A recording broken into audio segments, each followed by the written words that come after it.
So this Joe Rogan versus CNN situation has gotten pretty serious, and honestly, Joe Rogan said it best himself, but he is even happy that CNN went after him of all people when it comes to this virus, when it comes to the medication that he took to eradicate the virus, because Joe Rogan has the ability, he has the fan base, he has everything needed, all the resources needed to actually combat the misinformation that they are spreading about him.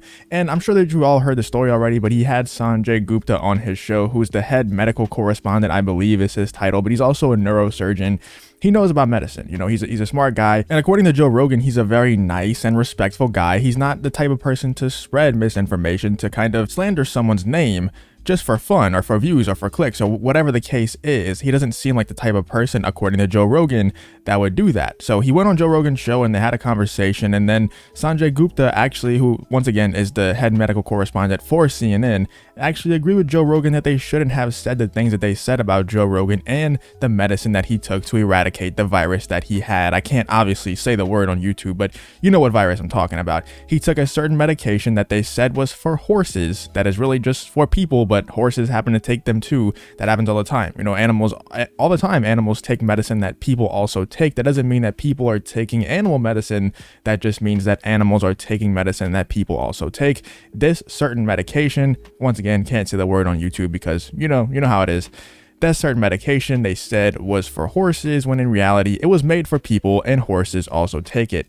Well, Sanjay Gupta then went on CNN and doubled down on what he originally said and said that he kind of felt threatened by Joe Rogan on his show. And he only said the stuff that he said because he felt threatened by Joe Rogan. And then after Sanjay Gupta went back on CNN and kind of doubled down on what they originally said, along with Don Lemon, he kind of doubled down and he said that Joe Rogan is wrong about this situation. He said that all again. And, you know, Joe Rogan even admits it here, or maybe not in this clip, but I watched the entire podcast of this and you should definitely go check it out. The Joe Rogan podcast with Michael Malice.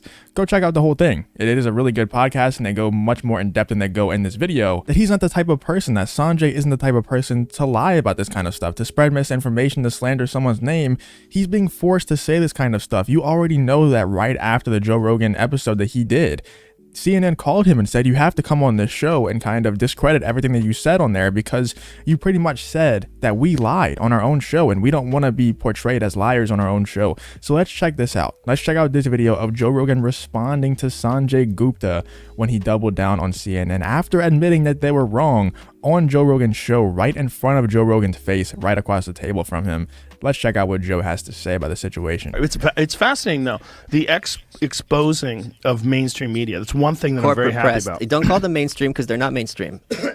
Right. This show is more mainstream than they are. Yes, it's the corporate press. It's more mainstream by a factor of 10. Of course. Which is pretty crazy. But it's also funny how they will do everything in their power to make you seem like you should be dismissed and not taken seriously. Right. Yeah, but it's not working. No. That's what's fascinating. But this framing of like ivermectin as horse medicine was, I'm in some ways I'm really happy that they did it to me, because they could have done you have the audience to blast back. Did you see that supercut?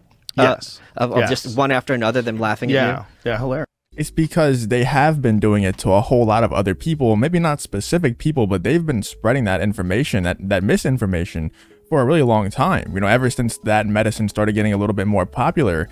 But now that they're going after specific people, and they are so stupid for going after Joe Rogan in particular, because like he said, like I said, he has the resources to combat it, and he has much more of a fan base, much more resources than CNN themselves. But also, this is what's interesting. They kept saying that ivermectin. First of all, it's like you called your dealer.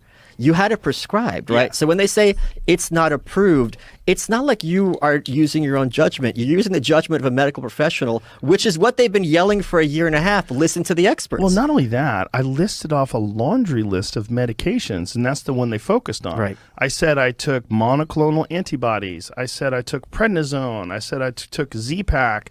I said I had IV infusions of NAD and of vitamins, and I also took ivermectin. I mean, it should be no surprise. I had Dr. Pierre Corey, who is one of the doctors from the frontline critical COVID care group that has been treating people, including, by the way, 200 congresspeople have been treated with ivermectin for COVID. Did you know that? I did not know that. Yeah. Holy crap. Google that. 200.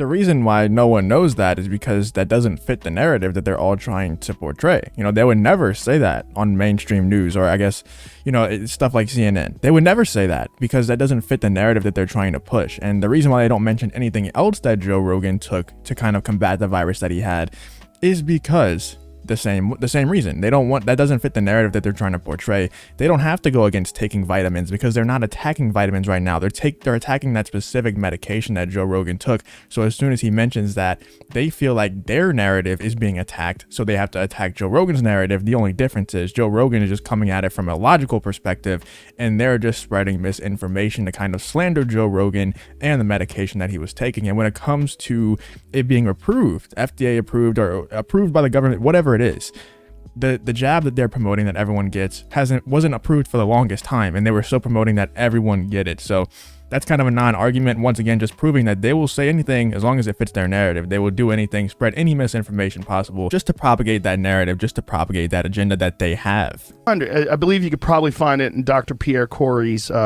Twitter page. Yeah, before there were vaccines, this was a common treatment, an off-label treatment for COVID. Now, I do not know what the motivation for demonizing this particular medication is. Again, I'm not a doctor and I'm not a scientist, but I would imagine some of it has to do with money. The reason being is that it is a generic drug now. The patent has run out, so anybody can make it, and it's worth like 30 cents a dose. Now, Merck has its own antiviral that's supposed to do the same thing that they claim ivermectin does, as does Pfizer. They're both about to release it.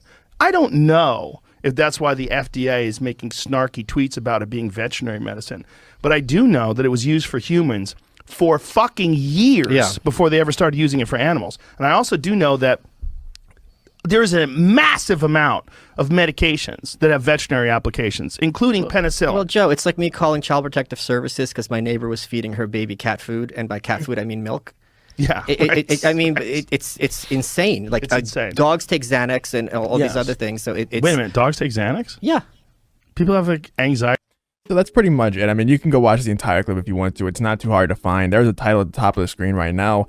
That's pretty much it for this clip, but they're making a good point right there. You know, that's just like calling Child Protective Services on someone for feeding their child cat food when their cat food is milk. You know, it's really the same thing, but it's kind of even worse than that, because this medicine that Joe was taking is specifically made for humans, and it actually won a Nobel Peace Prize, I believe, for, you know, making it for humans, and then they also give it to animals. And that's usually how these things go, as far as I know. You can correct me if I'm wrong, but I don't believe that they're making a lot of these medicines with the animals in mind. They test it on animals and stuff like that, but I don't think they're making them for the treatment of animals when it comes to these diseases.